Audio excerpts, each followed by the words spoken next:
Hello' student, যিসকলে 2026 বৰ্ষত matric পৰীক্ষা দিছে, তোমালোকৰ মনত এতিয়া এটা ডাঙৰ প্ৰশ্ন ঘূৰি ফুৰি আছে, মেট্ৰিক পৰীক্ষাৰ ৰিজাল্ট কেতিয়া দিব। আৰু এতিয়া বিভিন্ন ধৰণৰ ইউটিউব চেনেল আৰু ছ'চিয়েল মিডিয়াত বহুতে বিভিন্ন ধৰণৰ কথা কৈ আছে। কোনোবাই কৈ আছে মেট্ৰিক পৰীক্ষাৰ ৰিজাল্ট ইলেকশ্যনৰ আগত দিব, কোনোবাই কৈ আছে ইলেকশ্যনৰ পিছত দিব, আকৌ কোনোবাই কৈ আছে বিহুৰ আগত দিব, আন কিছুমানে কৈ আছে অহাকালি দিব, 9 এপ্ৰিলত দিব। এনেকৈ বিভিন্নজনে বিভিন্ন ধৰণৰ কথা কৈ আছে। কিন্তু এইবোৰৰ ভিতৰত সঁচা কোনটো? আজিৰ এই ভিডিঅ'টো তোমালোকে শেষলৈ চাই থাকিবা, কাৰণ মই তোমালোকক সম্পূৰ্ণ সঁচা তথ্য একেবাৰে সহজকৈ বুজাই দিম। আৰু তোমালোকে যদি এতিয়ালৈকে আজিজুল এডুকেশ্যন চেনেলটো ছাবস্ক্ৰাইব কৰা নাই, তেনেহ'লে প্লিজ চেনেলটো ছাবস্ক্ৰাইব কৰি ভিডিঅ'টোত এটা লাইক কৰি দিবা। প্ৰথমতে আহো পৰীক্ষাৰ কথালৈ। 2026 বৰ্ষৰ মেট্ৰিক পৰীক্ষা আৰম্ভ হৈছিল 10 ফেব্ৰুৱাৰীৰ পৰা আৰু শেষ হৈছিল 27 ফেব্ৰুৱাৰী। এই সময়ছোৱাত তোমালোকে নিজৰ ভৱিষ্যতৰ বাবে বহুত পৰিশ্ৰম কৰিছিলা, দিন ৰাতি পঢ়িছিলা। সেয়েহে এতিয়া ৰিজাল্টৰ অপেক্ষা কৰাটো একেবাৰে স্বাভাৱিক। এতিয়া আহো গুৰুত্বপূৰ্ণ আপডেট লৈ। পৰীক্ষাৰ পিছতে কপি চেকিং কাম আৰম্ভ হৈছিল আৰু এতিয়া বিভিন্ন খবৰ অনুসৰি কপি চেকিংৰ কাম শেষ হৈছে।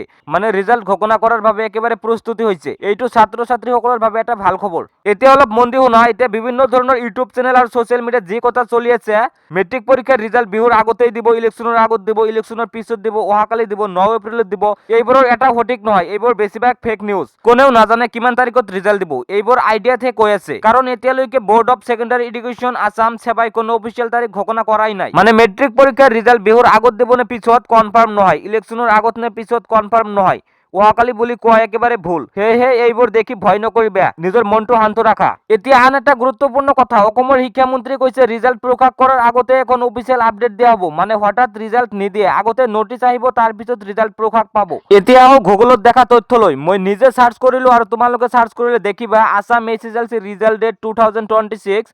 তাত দেখুৱাব এপ্ৰিল মাহৰ দ্বিতীয় সপ্তাহত ৰিজাল্ট আহিব পাৰে আৰু 11 এপ্ৰিলৰ ওচৰত সম্ভাৱনা বেছি। কিন্তু মনত ৰাখিবা, এইটো কেৱল এক্সপেক্টেড ডেট, অফিচিয়েল ঘোষণা নহয়। মানে এই তাৰিখ হ'বও পাৰে, নহ'বও পাৰে। সেয়েহে 100% কনফাৰ্ম বুলি নাভাবিবা। মই জানো ৰিজাল্টৰ অপেক্ষা কৰাটো সহজ নহয়, মনত ভয় থাকে পাছ কৰিম নে ফেইল কৰিম। কিন্তু শুনা, তুমি যিমান পৰিশ্ৰম কৰিছিলা তাৰ ফল নিশ্চয় পাবা। জীৱনত এটা ৰিজাল্ট শেষ নহয়, এইটো কেৱল এটা ধাপ, আগলৈ আৰু বহুত সুযোগ আছে।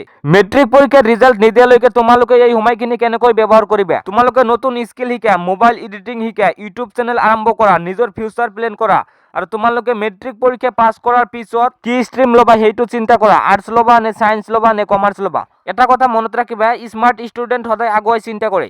এতিয়া একেবাৰে ক্লিয়াৰ কৰি দিওঁ, এতিয়ালৈকে board of secondary education Assam সেৱাই কোনো অফিচিয়েল ৰিজাল্ট ডেট ঘোষণা কৰা নাই। কিন্তু এপ্ৰিলৰ দ্বিতীয় সপ্তাহত আহিব পাৰে, 11 এপ্ৰিলৰ ওচৰত সম্ভাৱনা বেছি। আৰু ৰিজাল্ট হোৱাৰ আগতে এখন নটিচ আহিব আৰু তাৰ পিছতহে ৰিজাল্ট প্ৰকাশ পাব।